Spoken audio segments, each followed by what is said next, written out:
complementando o que estou falando. Não, tranquilo, diga lá. Mas, o que acontece fazer uma homologação que você faz na Cairo aqui? Na Cairo, tá. E a pessoa que está fazendo a homologação do lado. Quando você for homologar a parte, você vai dizer, olha, a aplicação trabalha com tanto.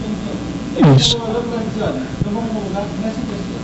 Exato. Eu faço, utilizando a facilitadora de vocês, mas chego lá, o cara disparando. Exato, é um risco, você corre um risco, exatamente. O homologador ele tem esse direito, certo, Denison? Você homologa um certificador.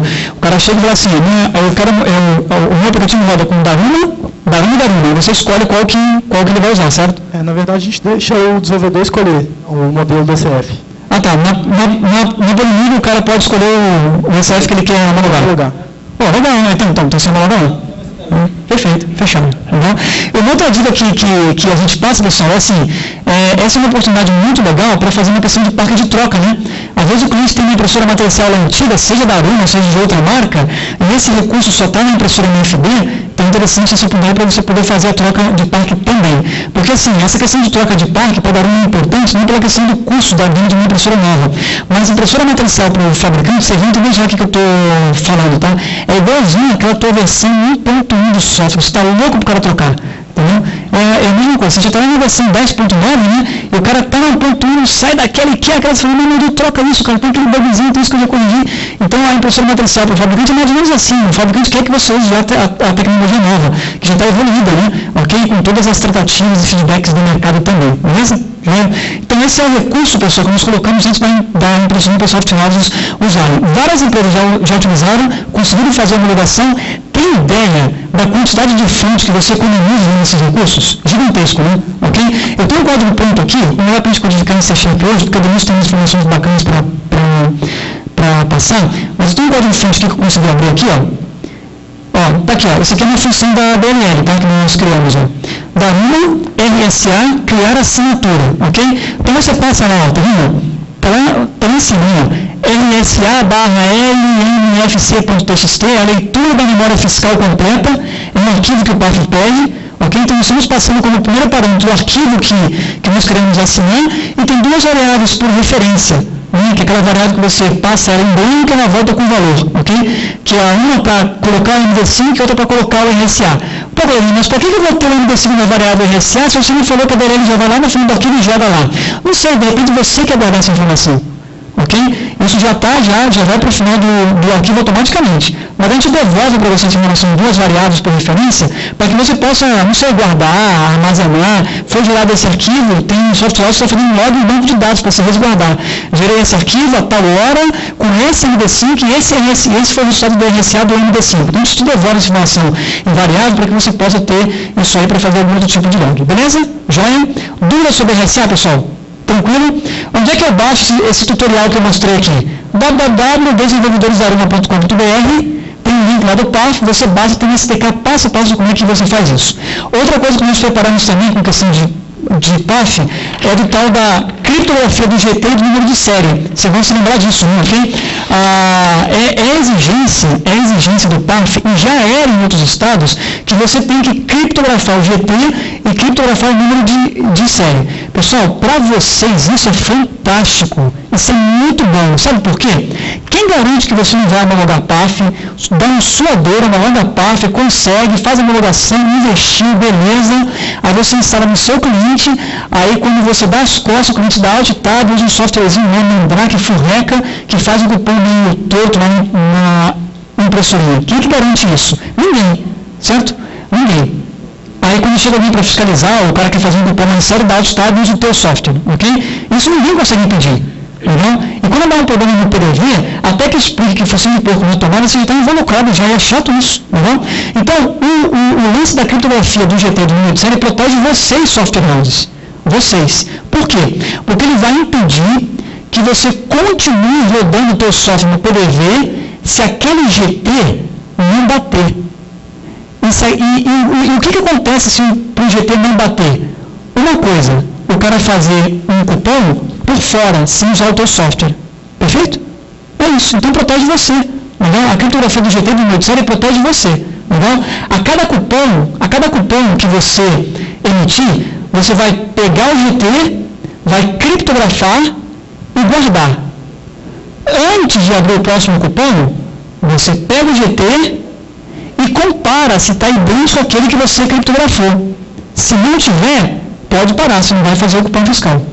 Beleza? Então, essa é a proteção que tem de criptografia de GT. Uhum. O que nós fizemos para facilitar a vida?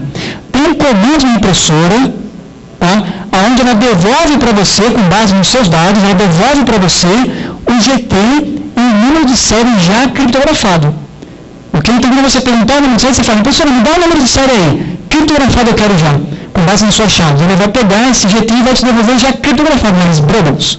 Que você vai ver e vai entender aquela criptografia. Aí você guarda um arquivo inacessível ao usuário. Essa é a frase, não Deus. Um arquivo inacessível ao usuário, certo? Correto. E que o usuário não consegue abrir. Então, você guarda isso. Aí no próximo cupom, quando você for abrir, você pergunta de novo para a impressorinha aquele GT criptografado e faz uma comparação muito simples e vê se mudou ou não. Acabou. Então você não precisa trabalhar em algoritmo de criptografia. A mesma coisa com o número de série. Tem uma pergunta aqui, diga lá. Abrir o cupom, exato.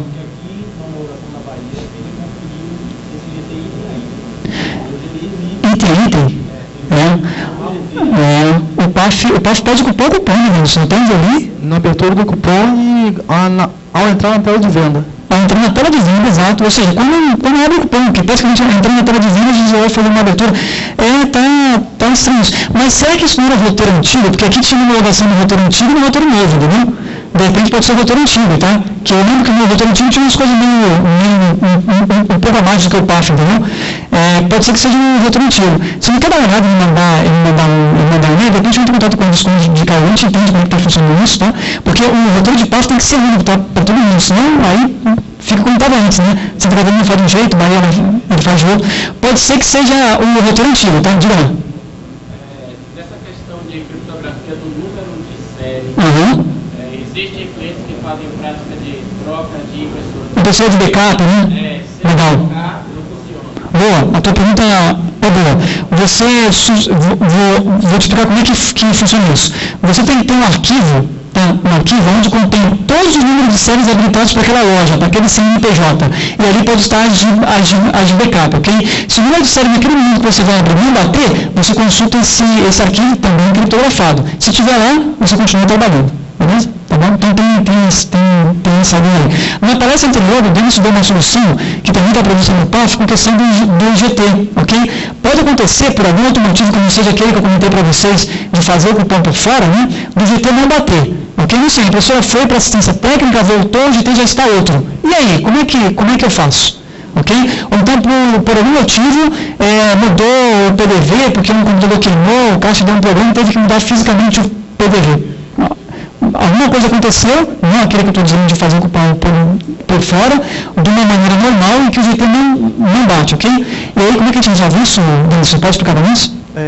Quando a última venda bruta diária gravada no seu banco de dados, CRZ e CRO, for igual, aí você pode recuperar o GT. Ou seja, comparou o que está no banco de dados com o que está gravado da última redução da impressora. Se o CRZ, CRO e venda bruta diária forem iguais, aí tu pode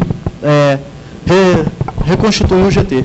Ou seja, pega aquele GT daquele momento e a partir dali começa a gravar ele, criptografar. É como se começasse do V0 de novo, né? Ou seja, dali em diante você fala, o GT agora é esse, né? Certo? Congela ele, criptografa e guarda. Vou abrir o próximo cupom, não, agora começa a fazer a comparação, ok? Por que o PAF fala de CRZ e CRO? Porque é a Z, né? Ok? É a Z. É para garantir de que aquela Z anterior permanece intacta, não teve nenhum outro problema e tal. Beleza? Então esses são os 3 itens, pessoal, que eu acho um pouco mais, que fogem um pouco do nosso dia a dia. Vocês são relatório, vamos discutir aqui já.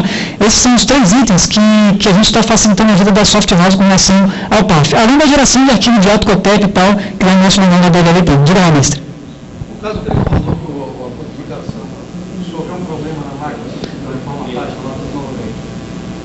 vamos lá colocar que a impressora foi para assistência técnica, voltou. Por algum motivo lá foi necessário tirar a redução dele. Certo. Então quando a impressora voltar, além do GT diferente, a numeração da redução dele vai estar totalmente diferente daquela que você tem armazenado. Nesse caso, o cliente vai comunicar a software house, você vai gerar para ele um novo